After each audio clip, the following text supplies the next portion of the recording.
ഉൽപ്പത്തി പുസ്തകം 49 അധ്യായം. യാക്കോബിന്റെ അനുഗ്രഹം. യാക്കോബ് തന്റെ മക്കളെ വിളിച്ചു പറഞ്ഞു, എല്ലാവരും ഒന്നിച്ചു കൂടുവിൻ. ഭാവിയിൽ നിങ്ങൾക്ക് എന്ത് സംഭവിക്കുമെന്ന് ഞാൻ പറയാം. യാക്കോബിന്റെ പുത്രന്മാരെ, ഒന്നിച്ചുകൂടി കേൾക്കുവിൻ. നിങ്ങളുടെ പിതാവായ ഇസ്രായേലിന്റെ വാക്കുകൾ ശ്രദ്ധിക്കുവിൻ. റൂബൻ, നീ എന്റെ കടിഞ്ഞൂൽ പുത്രനാണ്, എന്റെ ശക്തിയും എന്റെ പൗരുഷത്തിന്റെ ആദ്യഫലവും. അഹങ്കാരത്തിലും ശക്തിയിലും നീ മുൻപൻ തന്നെ. വെള്ളം പോലെ അസ്ഥിരനായ നീ മുൻപനായി വാഴില്ല. എന്തെന്നാൽ നീ പിതാവിന്റെ കിടക്കയിൽ കയറി അത് അശുദ്ധമാക്കി. എന്റെ ശയ്യയിൽ കയറി നീ എന്നെ ദ്രോഹിച്ചുവല്ലോ. ശിമയോനും ലേവിയും കൂടപ്പിറപ്പുകളാണ്. അവരുടെ വാളുകൾ അക്രമത്തിന്റെ ആയുധങ്ങളാണ്. അവരുടെ ഗൂഢാലോചനകളിൽ എന്റെ മനസ്സ് പങ്കുകൊള്ളാതിരിക്കട്ടെ. അവരുടെ സമ്മേളനത്തിൽ എന്റെ ആത്മാവ് പങ്കുചേരാതിരിക്കട്ടെ.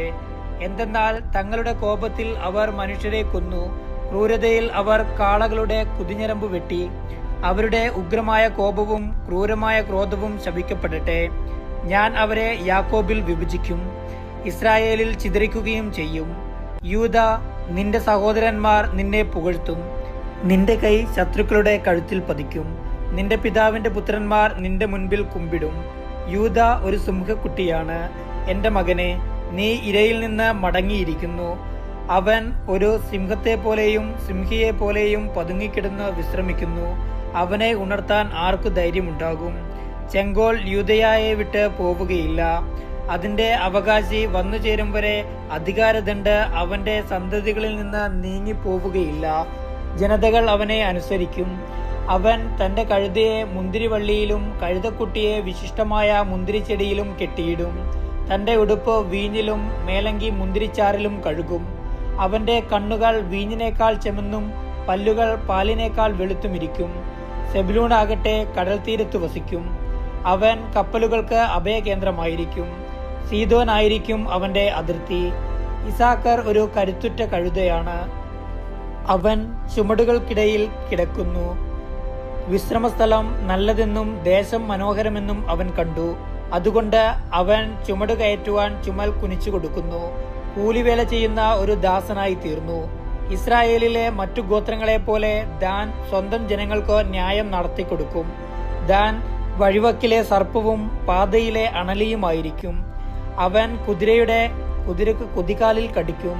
കുതിരക്കാരൻ മലർന്നു വീഴുകയും ചെയ്യും. കർത്താവേ, ഞാൻ അങ്ങയുടെ രക്ഷ കാത്തിരിക്കുന്നു.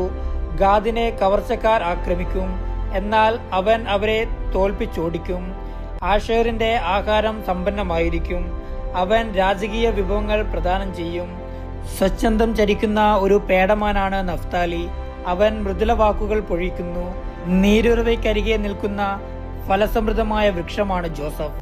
അതിന്റെ ശാഖകൾ മതിലിനു മീതെ പടർന്നു നിൽക്കുന്നു. വില്ലാളികൾ അവനെ കഠിനമായി വേദനിപ്പിച്ചു. അവർ അവന് നേരെ അമ്പെയ്യുകയും അവനെ ഞെരുക്കുകയും ചെയ്തു. എന്നാൽ അവന്റെ വില്ല് ഉറച്ചു നിന്നു. യാക്കോബിന്റെ ശക്തനായ ദൈവം, ഇസ്രായേലിന്റെ പാറയായ ഇടയൻ തന്റെ കൈകൾ കൊണ്ട് അവന്റെ കൈകൾ ശക്തിപ്പെടുത്തി. നിന്റെ പിതാവിന്റെ ദൈവം നിനക്ക് തുണയായിരിക്കും.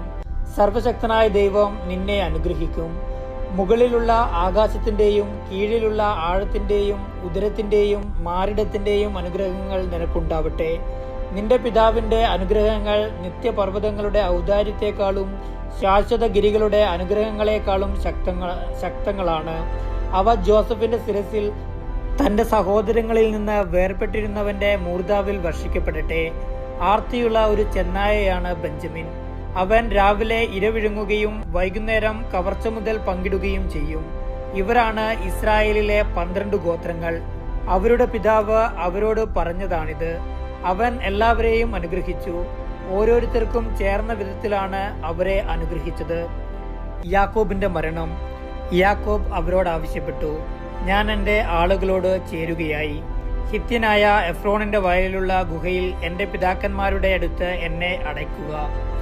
മാമ്രയ്ക്ക് കിഴക്ക് കാനാൻ ദേശത്തുള്ള മക്പേലായിലെ വയലിലാണ് ആ ഗുഹ. ശ്മശാന ഭൂമിക്ക് വേണ്ടി ഹിത്യനായ എഫ്രോണിൽ നിന്ന് അബ്രാഹം അവകാശമായി വാങ്ങിയതാണ് ആ വയലും ഗുഹയും. അബ്രാഹത്തെയും ഭാര്യ സാറായെയും അവിടെയാണ് അവർ അടക്കം ചെയ്തത്. അവിടെ തന്നെയാണ് ഇസഹാക്കിനെയും ഭാര്യ റബേക്കായെയും സംസ്കരിച്ചത്. ഞാൻ ലേയയെ സംസ്കരിച്ചതും അവിടെ തന്നെ.